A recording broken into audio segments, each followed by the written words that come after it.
Minerva presents. Hello, fellow readers, and welcome to our bookish oasis. Today, we embark on a transformative journey through the thought-provoking pages of Gone Girl by Gillian Flynn. If my content resonates with you and you want to see more, make sure to like this video and hit that subscribe, follow button. And if you're feeling extra generous, leave a comment to let me know how my videos have impacted you. Your feedback fuels my creativity. Amy Elliott is writing in her diary. They chat about his boyhood home, and Nick continues to make movie references throughout their conversation. Nick and Amy also share a cab home. Nick thinks back to their one-year anniversary, which was a disaster because Nick didn't know the answers to the clues Amy left for him to find his present. When Nick gets home, he finds the door wide open and the cat, Bleecker, sitting on the front steps. Amy says the timing is interesting since her parents base a book on Amy. The 20th book in the series has the book Amy Getting Married, and the book launch party was the night before she runs into Nick again. The two police officers call in two detectives, Jim Gilpin and Rhonda Boney. The detectives search upstairs and look around downstairs while they talk to Nick. Nick tells them it's their anniversary. Boney is looking at the wedding picture hanging on the wall, while Nick thinks back to finding out how rich Amy was 7 months into their relationship. When the detectives ask if they had reservations at Houston's and Nick says yes, he admits to himself that it's the 5th lie he has told the police so far. She talks about how Nick gives everything in her life perspective. She also talks about how they do silly things, such as drive across the border to Delaware to have sex because neither one of them has had sex in Delaware before. Amy is writing this journal entry on the day of their one-year anniversary, so she talks about the treasure hunt she has created for Nick to find the embossed stationery she bought for him. Nick Dunne. The night of pages 50-61. Nick goes to the police station to continue the interview with Gilpin and Boney. He consents to having them monitor Amy's credit cards and cell phone for usage. They ask about their marriage, Amy's friends, how long they've lived in the area, and Nick goes to the police station to continue the interview with Gilpin and Boney. They ask about their marriage, Amy's friends, how long they've lived in the area, and Amy's unemployment situation. Nick thinks about how Amy had told him that morning to go to the picnic table by the river to read his paper and think about what he wants to do about their marriage. A female officer tells Nick they picked his father up after he wandered away from the home. A police officer drives Nick's dad back to the home, and another gives Nick a ride to Go's house. Amy writes about a night out for drinks with her fiends Inslee and Campbell. When Nick gets home, Amy finds out he went to play poker instead of meeting her at the restaurant. Nick Dunne. The night of, he asks if he can open the gift-wrapped box from Amy to him, but Velasquez says, not right now. When Nick arrives at the police station, Amy's parents are there clinging to each other. He thinks about how the Elliots are very affectionate with each other, while his own parents divorced when he and Go were 12, and how his father was emotionally abusive to his mother. When Nick gets home, it's 4, and he's drunk. She says her money is his money. Nick Dunne. One day, Gone pages 82-93. On his way out of the press conference, Gilpin tells Nick they searched the vacant house on their block and another house where squatters were, so they have lab there taking samples. Even Nick's mother lost her job there working at one of the shoe stores. The detectives take Nick to a room in the police station that has Amy's gift box with the first clue in it. Nick reads the clue and takes them to his office at the college where he is adjunct professor. There, he finds another clue on his desk. Nick lies, telling Gilpin he doesn't know what the second clue means. When Nick leaves the college, he makes a call on a disposable cell phone. Nick meets Amy's parents at their hotel. Additionally, they say the police checked out his reservations for their anniversary, but found out he never made reservations. Nick's disposable phone rings while he's in the hotel room. Nick and Amy's parents talk about a couple of stalkers Amy has had over the years. Amy's mom mentions that they think the person responsible for Amy's disappearance is someone close to home. Amy says that her parents come over to talk to them. They confess that they are basically broke because they have not properly managed their money lately. They ask to borrow some money from Amy and Nick. Nick Dunne, 2 days gone. Nick spends the night on his in-laws' pull-out couch in the hotel. A ballroom of the hotel is the headquarters for Amy's search party. One of them is his old high school friend, Stux.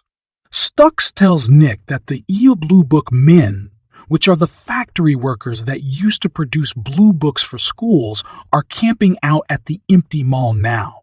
Stux says he told the cops they should be searching the mall. One of the women that Boney says is a Karagrupia approaches Nick, essentially trying to hit on him through her sympathy. Nick Dunne, 3 days gone. Nick's disposable cell phone rings. Nick passes Stux on the way out, who says the police should search the mall at night, but they went during the day. Stix, Nick and the Hilson brothers plan to go to the mall tonight. The disposable cell phone rings again. When Nick doesn't answer, Stux says he should answer every call. He drives to Hannibal, Missouri, which is where Amy's second clue leads him. Nick finds the next clue and reads it. He knows where the next clue is, but he's not ready to go there yet, so he drives back to Go's house.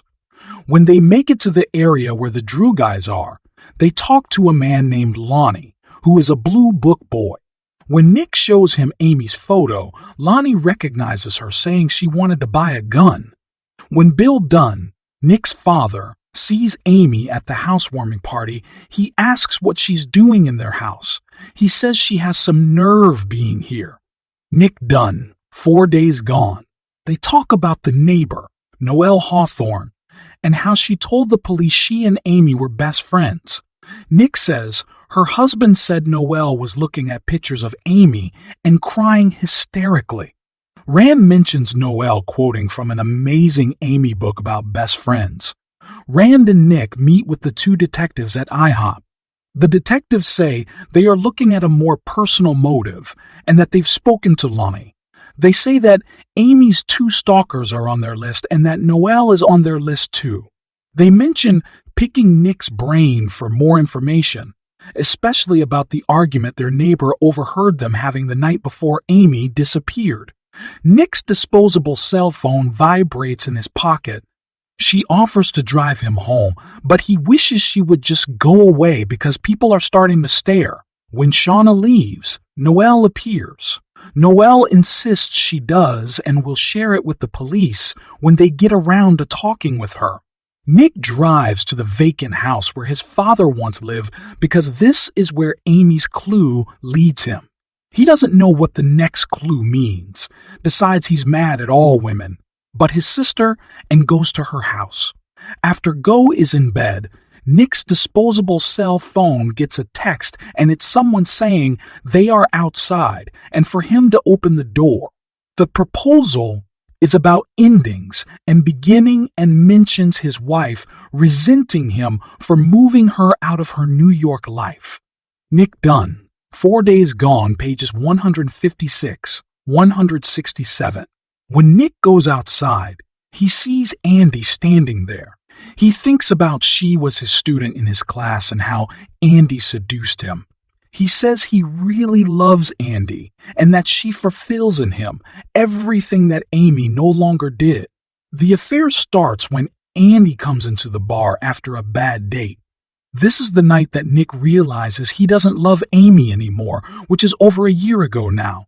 Andy ends up spending the night, and Nick is pushing her out the door when he hears Go getting ready in the bathroom. Amy writes about going to the plasma donation center with Maureen Dunne and some of her friends. Maureen asks Amy to be her proxy because Maureen cannot donate plasma anymore. When Nick arrives home, it's after 11 p.m. He dreams of a bloody Amy with her head bashed in, crawling across the kitchen floor. Go calls his cell to say a talk show is doing a show on Amy. When Nick watches it, they flash photos of him, smirking at the press conference, smiling as he gets out his car, and the cell phone photo of him and Shauna. Then, the camera shows Shauna in the studio. Shauna tells the host that Nick was calm, friendly, and flirty when she met him at the search party location. The rest of the show picks apart Nick's alibi on the day his wife went missing. Nick continues to stew over the show while he drives to the mansion where Deceit lives in St. Deasy, recognizes Nick when he opens the door. After sitting talking with Deceit for a few minutes inside, Nick realizes Deceit was at the Amy headquarters the first day of the search. Deceit talks about how Amy and how she makes you feel when she shows you attention, and then how you feel like you're lying on the floor naked when she's done with you. Nick relates to Deeza's statement, but can't believe Deeza's statement, but can't believe Dazi is saying this about someone else's wife. Deceit asks if Amy's father was definitely in New York when Amy went missing. Deezy's wife, Jacqueline, comes into the room. Nick says Amy always threw Deezus away unopened and that she never wrote him back. Deceit also says he's already spoken to the police and is surprised that Nick doesn't know this. As Jacqueline shows Nick out, she says if he has any more questions for Deceit to contact their lawyer and hands him a business card. He even came home from work, kissed her full on the mouth, and they had sex. Nick picks up a message from the detectives telling them to meet at his house at 4 p.m. Nick tells the detectives about Dazi, but they say he's not a suspect. Boney asks Nick to talk about where he was the morning Amy went missing. Boney asks where Nick bought the coffee he drank at the beach that day. He says he made it at home, but Boney says there isn't any coffee in the house. Then she starts talking about how the mess in the living room doesn't look like the dozens of home invasions they've investigated. They ask again what Amy and Nick were arguing about the night before she went missing. The detectives bring up the financial situation that Amy was wealthy when they first married, and now they have over $200,000 in credit card debt. Noelle says Amy was very upset about the bills and worried Nick married her for her money. They say it's funny. Nick says Noelle and Amy weren't friends because there are pictures all over Noelle's living room of Amy and Noelle together. The detectives mention that Nick keeps trying to point the finger at everyone. Amy has been spending a lot of time at Noelle's because she enjoys spending time with the triplets. Nick Dunne, 6 days gone. The new media is attacker Lance Nicholas Dunne, his character, and his personality traits. As the Elliots drive the vigil with Nick and Go, they mention getting their own experts to offset the coverage that the crime scene was staged. At the vigil, Nick reads a speech about Amy Go wrote for him. He spots Andy in the crowd when he's talking about how much he loves Amy and wants to grow old with her. At the end of his speech, Noelle approaches the stage with her triplets and asks Nick what he's done with Amy. Nick notices Noelle is pregnant again, and he makes a face that he knows will be analyzed later. Before Nick realizes it, Noelle has taken over the microphone. She wants to know what he's done with his wife, his pregnant wife. Nick Dunne, 6 days gone, pages 212-216. As they drive away, Go asks if Nick knew Amy was pregnant. When he gets to Go's house, Rand calls to ask if Nick knew. When Nick is back at his own house a few hours later, the nursing home calls Nick to tell him his father is missing again. The nursing home comes to pick up Bill when Boney arrives to tell Nick Amy was pregnant. As he acts shocked and sad, He pictures Amy on the kitchen floor, holding her stomach with her head bashed in. She runs to Noelle's door with the stick in her hand to announce that she's pregnant. She'll make the present a wooden cradle, since wood is the 5th anniversary gift. Nick Dunne, 7 days gone. Nick decides to hire Tanner Bolt. Tanner tells Nick everything he has to do. Tanner is not happy to hear that Nick has left some messages for Amy's parents, but that they haven't spoken since they found out Amy is pregnant. Tanner also asks Nick about a guy that supposedly raped Amy. Nick agrees to hire Tanner, so Tanner says Nick has to tell him the truth about their marriage. Nick confesses to his year-long affair with Andy.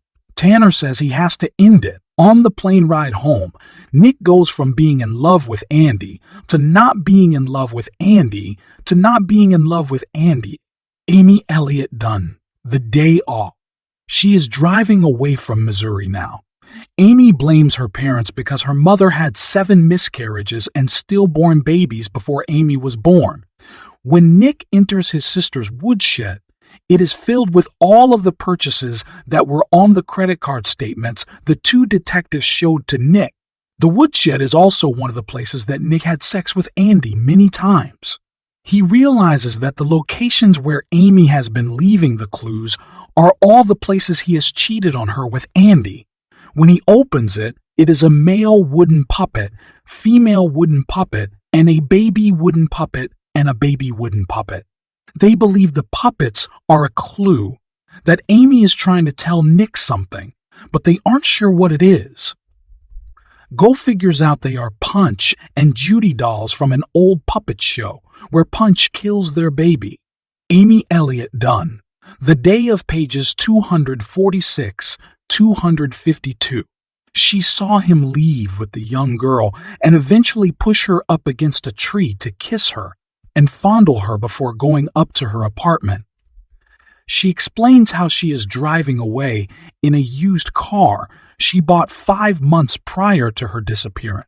Amy is now driving to a group of cabins in the Missouri Ozarks, where she plans to stay for the first few weeks. Tanner tells him he'll be in Missouri in the morning. Nick hears a banging on the back door that turns out to be Andy. Nick thinks about how he sought Andy out the morning of Amy's disappearance. He went to Andy's apartment to have sex with her. Andy says that she's Nick's alibi for that morning and that they should go to the police. Amy Elliott Dunne, 5 days gone. Amy is hiding away in her cabin. This clues Amy to the fact that Nick has made it to his father's house in the treasure hunt. Amy explains that she's been stockpiling money over the past year. The man, Jeff, living few cabins down from Amy, delivers fresh fish to her. Amy is using the name Lydia, which is what her parents would have named her if they hadn't chosen Amy. Amy admits to being a friend of Andy's on Facebook with a made-up profile, so she knows Andy likes to share and expects Andy to share her affair with Nick in about 3 days or less. Lydia is dark brown from the sun and has put on 12 pounds. With the haircut and color, Lydia looks nothing like Amy. Additionally, people treat Lydia different than they did Amy. Nick tries to call Andy, but she doesn't answer, so he leaves her a voicemail. Nick thinks about the drive he made there the morning he got his car back from the police because that is where Amy's clue led him. When she finds out it is Tanner, she says, "Guilty people hire him." When Tanner arrives, he checks out the woodshed. Nick starts to tell about Amy's character so Tanner understands how brilliant and calculating Amy is. Nick tells a story about a truck driver that once cut Amy off. Months later, Nick catches Amy telling another fake bad driving story on the phone. Nick goes over each of the clues with Tanner. He tells Tanner how each clue has a double meaning. His wife knows him so well that she got him to start loving her again while he was reading the clues, but her true intention was to screw him over. Amy Elliott Dunne, 7 days gone, pages 273 282. Amy marks 3 days from now on her wall calendar so she can call the tip line. In the meantime, a woman that looks abused moves into the cabin next to Amy.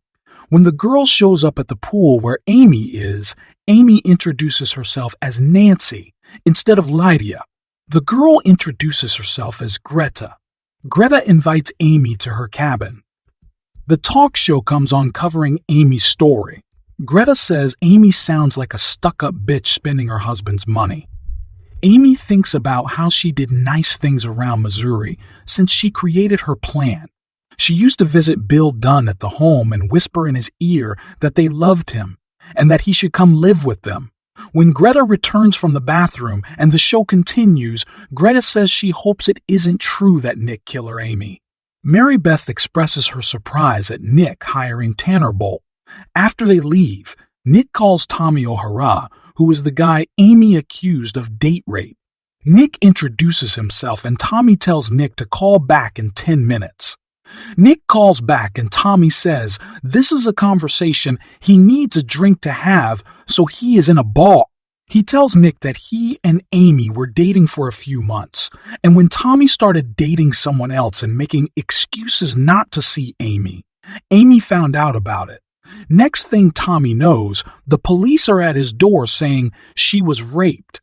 The charges get dropped by Amy, but Tommy says he receives an anonymous note a couple weeks later telling him to think twice next time. Tommy says when he saw the news story, he knew Amy had graduated to murder. Amy Elliott Dunne, 8 days gone. Amy spends some time with Greta and Jeff, riding bumper boats and playing mini golf. Now, Amy decides she isn't going to die, which means that she has to do something about money because she only has $9,130, $2 left to live. Amy catches the fish in the net, and then Jeff kills them with a bat and puts them in coolers full of ice. When the work is over, Jeff suggests they swim to get clean. As they are swimming back to shore, Amy swears Jeff is trying to reach the money belt and her clothes that she has left on the shore before she reaches it. When Nick hangs up with Tommy, he calls Hillary Han. He gets Hillary to tell him what really happened with Amy in high school. Hillary says they were friends for a few months.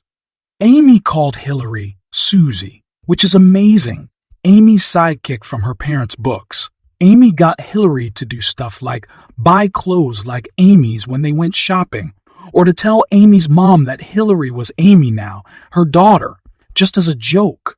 When Amy pushed herself down the stairs and broke her own ribs, she told the school it was Hillary that pushed her down the stairs. Hillary realized that once she got to know the real Amy, Amy needed to set Hillary up to make it look like she was stalking Amy. Hillary says it started when a boy asked her out instead of Amy. A girl invited her to Thanksgiving instead of Amy, and because Hillary's grades were slightly better than Amy's grades. She starts analyzing Jeff's fast swim toward the shore and her money, and Greta seeing Amy with a big wad of cash. Amy also wakes up to the news that Nick Dunne has a videotaped confession. As she's about to finish, Greta and Jeff knock on her door and insist on coming inside. When they get inside, they rob Amy and take all of her money. They warn Amy she should be more careful next time about flashing all of that money around. Tanner takes Nick to his wife, Betsy Bolt, to get him ready for the TV interview. Betsy turns out to be a 6-foot-tall black woman, which takes Nick by surprise. They do a mock interview where Betsy is Sharon. She and Tanner coach Nick through what to say and what not to say. Amy doesn't have any money. Nick Dunne, 10 days gone. Nick is in the spare room of Tanner's suite, which is where the interview is scheduled to take place. Boney calls Tanner's cell phone, but he ignores her call because they don't want anything to disturb Nick for his upcoming video. Amy meets DC at a nearby casino. She admits she's kept in touch with DC over the years. Amy mentions that DC has the need to rescue his women, So she has to put on an act where she plays as if she needs Deceit to get him to help her. Amy bursts into tears while she makes up a story about Nick abusing her for years. Back in boarding school, when she was dating Deceit, Amy made up a story about her father. She told Deceit that her dad would sneak into her room at night and rape her. Deceit tells Amy about Nick's visit to his house. Deceit mentions that Amy should divorce Nick and marry the right man. Throughout their meeting, Deceit keeps trying to get Amy to go to stay at his lake house. He promises he will treat her the way she deserves to be treated if she just comes home. Amy dumps the car she bought, and Deceit drives her out to his lake house. Deceit gives Amy a tour of the house when they arrive. Deceit says he had it painted her favorite color, which Amy thinks was her favorite color in high school, not now. Deceit takes Amy out to a greenhouse that he has had filled with tulips. Amy asks Deceit to leave her some money, but he insists she doesn't need money since she has everything she needs in the lake house. Boney talks about how Amy wrote about Nick fixing her drinks. Boney points out that Nick was trying to kill Amy and that their handwriting experts agree that the diaries are in Amy's handwriting. Boney goes on to mention that Amy tried to buy the gun because she was afraid Nick might kill her. The detectives admit that they found the diary in the furnace at Bill Dunne's house. Tanner tells the detectives that Amy is alive and that she is trying to frame Nick. Boney looks at the punch and Judy puppets and questions where the handle is for the Judy puppets and questions where the handle is for the Judy puppet. Amy Elliott Dunne. 11 days gone. Neither of them discusses the baby because Deceit knows that miscarriages run in her family. By the end of Nick's interview, Amy thinks she has to get home to Nick. Nick Dunne. 14 days gone. Nick wakes up the morning after the interview with a bad hangover. Later that night, he finds his father knocking on his door asking if here. Bill Dunne tells Nick that he knows who. Nick Dunne, 40 days gone. Tanner has a team of detectives trying to hunt Amy down. He hears a commotion outside with the reporters as if someone is approaching his door. When he opens the door, Amy is standing there. Amy blames Deceit for kidnapping her. Nick asks where Deceit is. Amy Elliott Dunne. The night of the return. Amy undergoes a medical exam to gather proof of Deceit allegedly raping her. Amy mentions to the reader that his semen is still inside of her from her having sex with Deceit. Amy says she's thrilled that Nick turned out to be a great guy after all, which is why she returned home to him. Amy claims that Deceit knocked on their door after Nick left the house. He used the handle from the Judy doll to club her and then tied her up. Amy claims Deceit made stops to throw out her purse at Nick's office to plant something and then goes woodshed. Nick Dunne, the night of the return. Deceit's mother arrives at the police station. Amy goes home with Nick. She admits to tying herself up when Deceit wasn't around to leave the marks on her wrists and ankles. Nick calls Tanner to tell him Amy killed Deceit, but Nick also admits that he doesn't have any proof, except Amy admitting it to him. Tanner tells him to play nice for now and that they'll keep looking, but that Amy seems to have foolproofed her plan. Amy Elliott Dunne. The Night of the Return, pages 411-414. Amy sees that Nick is afraid of her. Amy Elliott Dunne. 5 days after the return, they settle on a fat sum, and the Elliots leave Carthage. Amy thinks she has her own story to tell, but in the meantime, she needs to get Nick on the same page so they can write a happy ending to the story. Nick Dunne. 30 days after the return. Boney admits that she knows Amy killed Deceit and framed Nick, but that she can't prove it. Nick Dunne. 9 weeks after the return. They continue to scour Amy's diaries to see if they can find any discrepancies in her story. After the funeral, Nick goes home with Amy. He says he needs to tell his own story. The next morning, while Amy is working on her book in her study, Nick takes out his laptop and reads the first line of his own book. Amy Elliott Dunne, 10 weeks after the return. She says she knows Nick is writing his own book because she hears him pounding away at this keyboard late at night. Nick Dunne, 20 weeks after the return. Amy tells Nick he has to delete his story and sign an affidavit swearing that he bought the stuff in the shed. Nick tells her no, saying that he's going to be a father and he's going to retract his original story.